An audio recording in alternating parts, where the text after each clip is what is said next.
Hi everybody, Cynthia here from the Scrappy Bookworm. Welcome back to the 13 Haunted Projects of Halloween.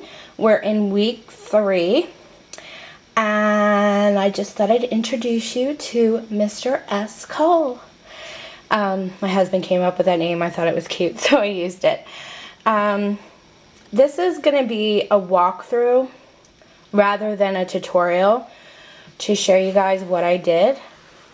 Because there's a lot of painting involved and I didn't want to bore you guys to death by watching me paint. So I just put this background paper here so he'd actually show up on camera. But the really cool thing about it is, let me shut this light off and show you that he lights up. Isn't that neat? I love this guy. I just got done making him. I'll give you a little close-up.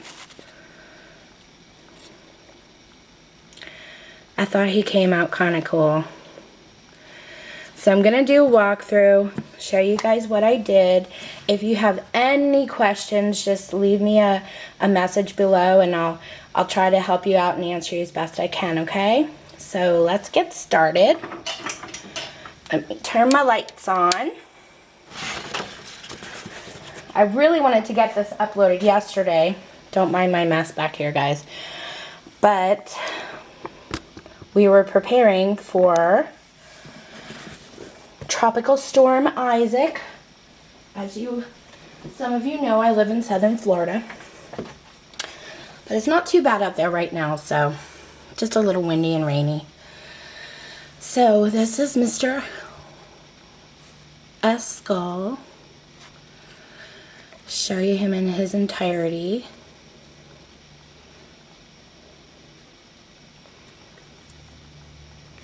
I think he came out pretty cute.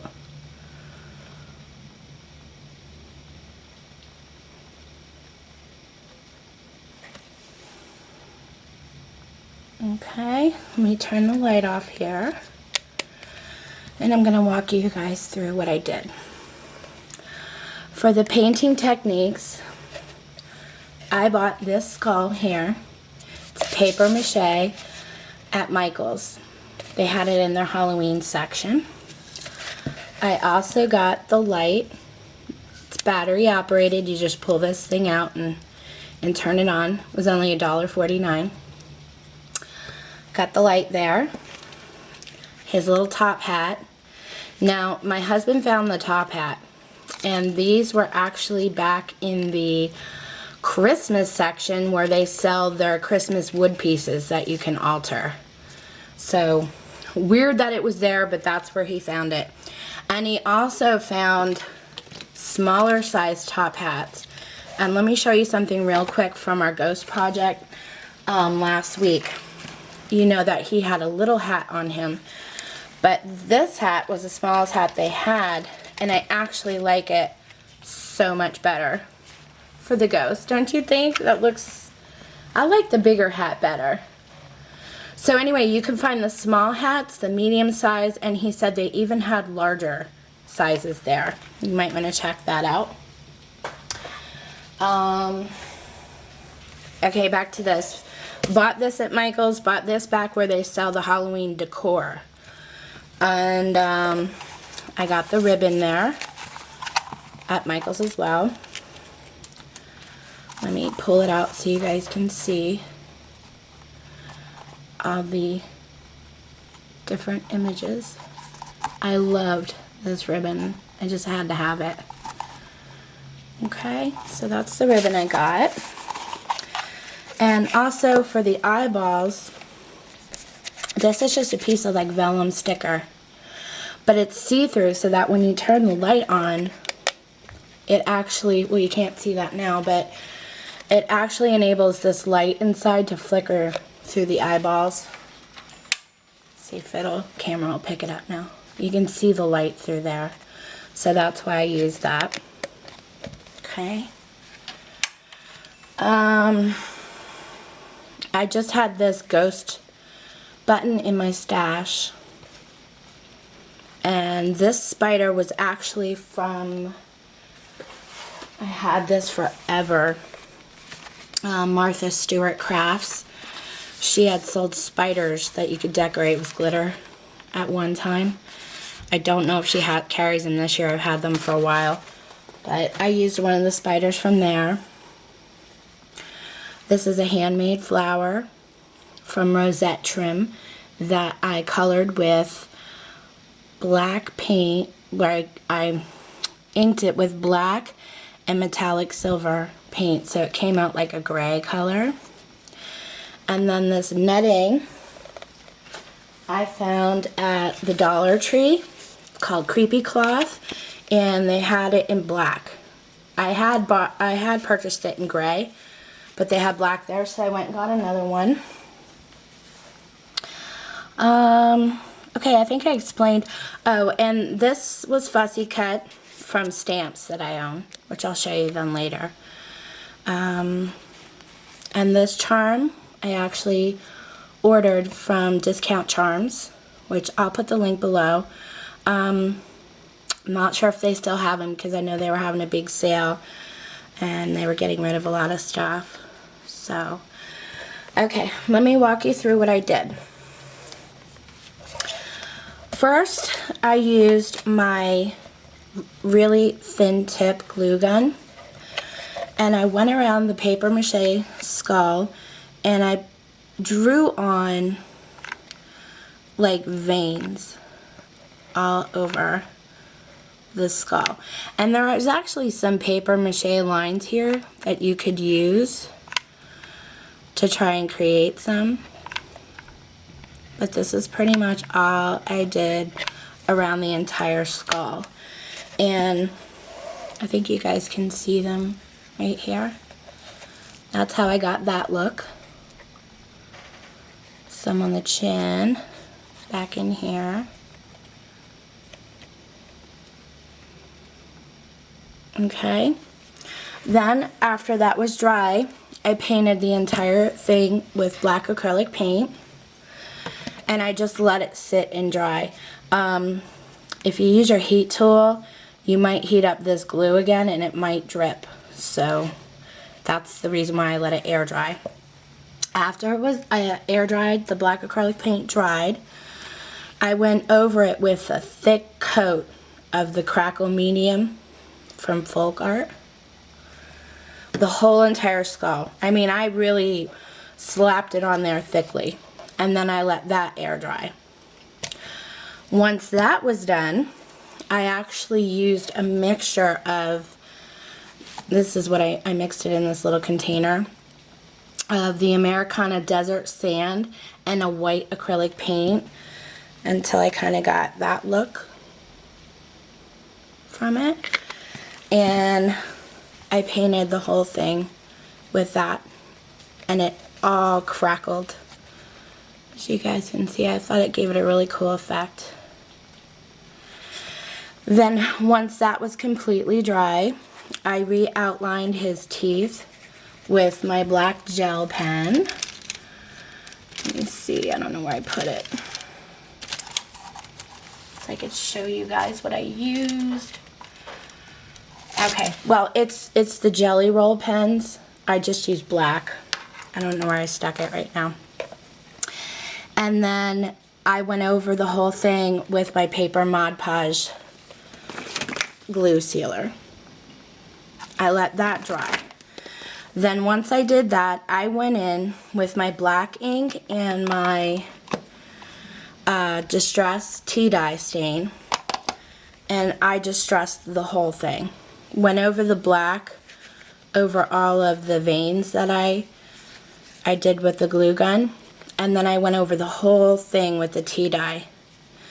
You're definitely going to want to Mod Podge seal it first before you do the tea dye stain, because the tea dye, the colors will actually absorb into the paint and they won't come out with this look. So after I stained it, I started to decorate his little hat. I used just red ribbon to wrap around the hat here. And I use that technique where I kind of make the ribbon look old with a pair of scissors, which I showed you guys on the ghost scarf. in the last one. Okay, aged it up. Then after I did that, I got some black ink and I inked it up. Okay, so it gave it like that kind of look. And then I used Fabri-Tac and I glued it all around the rim here. Okay, let me see if this is dry here. Then I popped his hat on, kind of off to the side, put some hot glue here and glued down the tip.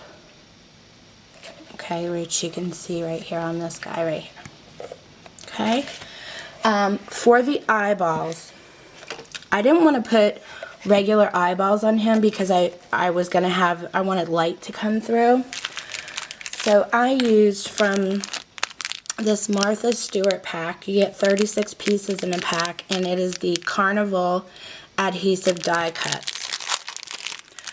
There are 2 die cuts in here that had eyeballs on top of the cupcakes. So I actually cut out the eyeballs from this,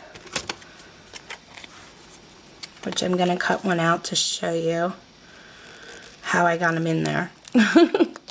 Okay. So those are the eyeballs I use because they're see-through.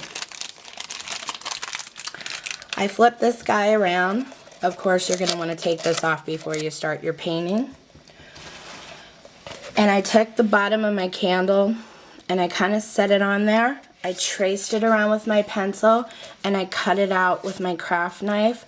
And then I kept sticking this through to make sure that it was big enough for this to fit through. Okay? Then once you do that, I put hot glue around the edges of the eyeball and just kind of held it on my finger here. And then I pressed it up against the paper mache in the back. And that's how I got the eyeball in.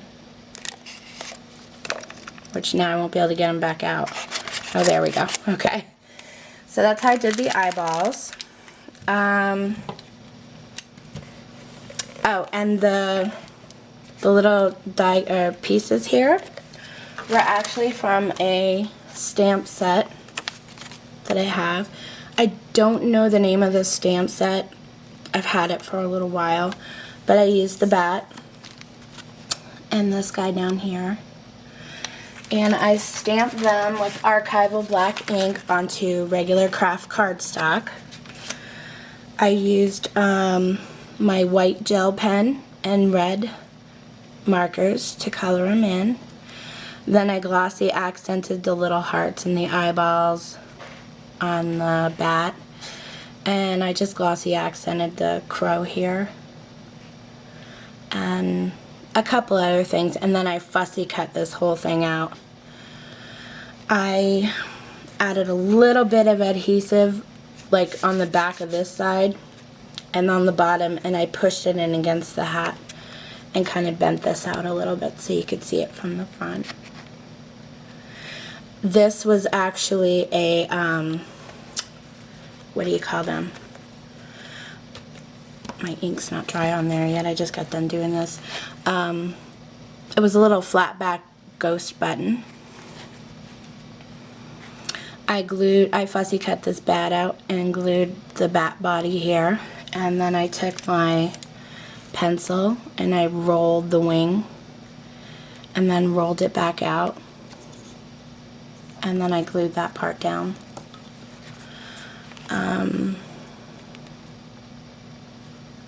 Let's see what else.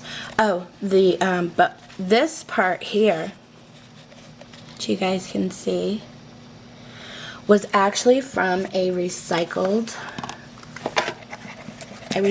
it from a ribbon roll. Okay? So what you're going to do, if you have any ribbon rolls, go through your stash. I'm sure everybody does. You're going to peel one side off and the other and get rid of all of this. Okay? I used my file just to kind of get all the rough edges off. Kind of went over it. You can use sandpaper or whatever. Okay? Then after I did that, I took my ribbon and I measured it out. I glued it on, and then I just flipped over the excess and glued it into the inside. Okay, so that's how I did that. And then in order to make his little bow tie down here, I just took part of the ribbon. Let me cut a piece off because I'm going to be making another one again as well. I cut a little piece of this ribbon here because this is wired ribbon and I didn't want that. I wanted it to look tattered and old. So I just snipped a little piece in and I shredded this right off. Snip a little tiny bit into the ribbon with your scissors and shred it right off. And it'll give you that look. Then I just folded the two sides in, glued them together,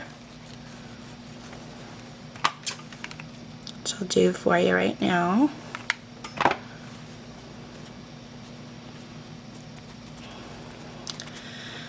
Then I added glue into the center of the back, and I kind of pinch these two sides up. Needs a little bit more glue there.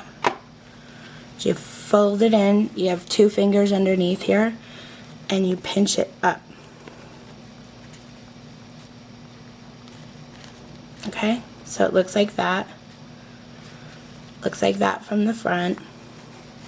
Then what you're going to do is get a thicker piece of the red ribbon. Do the same thing you did for the ribbon around the hat. Just dress it a little bit with your scissors. Ink it up with your black ink. Wrap it around the center. Glue it in the back. And then glue it onto your already covered piece. Okay? And that'll give you your bottom for your skeleton guy. And then the inside here, I just used this charm, and I snipped off the top here with my snippers. So it was just this part, which you can see right there. And I glued it into the center here. Okay, now this ribbon, if you can see, I gave it like an aged look. All I did was go around with my tea dye stain and I stained up the ribbon. That's all I did. Give it kind of an aged look. Okay, so I think I kind of explained everything. I hope I did. And this light, I didn't glue this in at all. Oh, I just glued this bottom piece. I just added hot glue to the bottom and I stuck it right on there. Okay, to get your bottom piece, and you want to make sure you get it good over your hole so you know you can put your candle in. Like that. You guys can see. Just pop the candle in, turn it on. And I left it so that when this runs out, I could just switch it out. So don't glue it in case your batteries go. You want to be able to get this out to, you know, put a new battery in. So, yeah, that's all I did, guys. I'm hoping I explained everything. If you have any questions, let me know. I'd be glad to help you out. And thank you so much for joining me. I'll see you guys next week for week 4 of the 13 Haunted Projects of Halloween. Take care. Thanks for watching.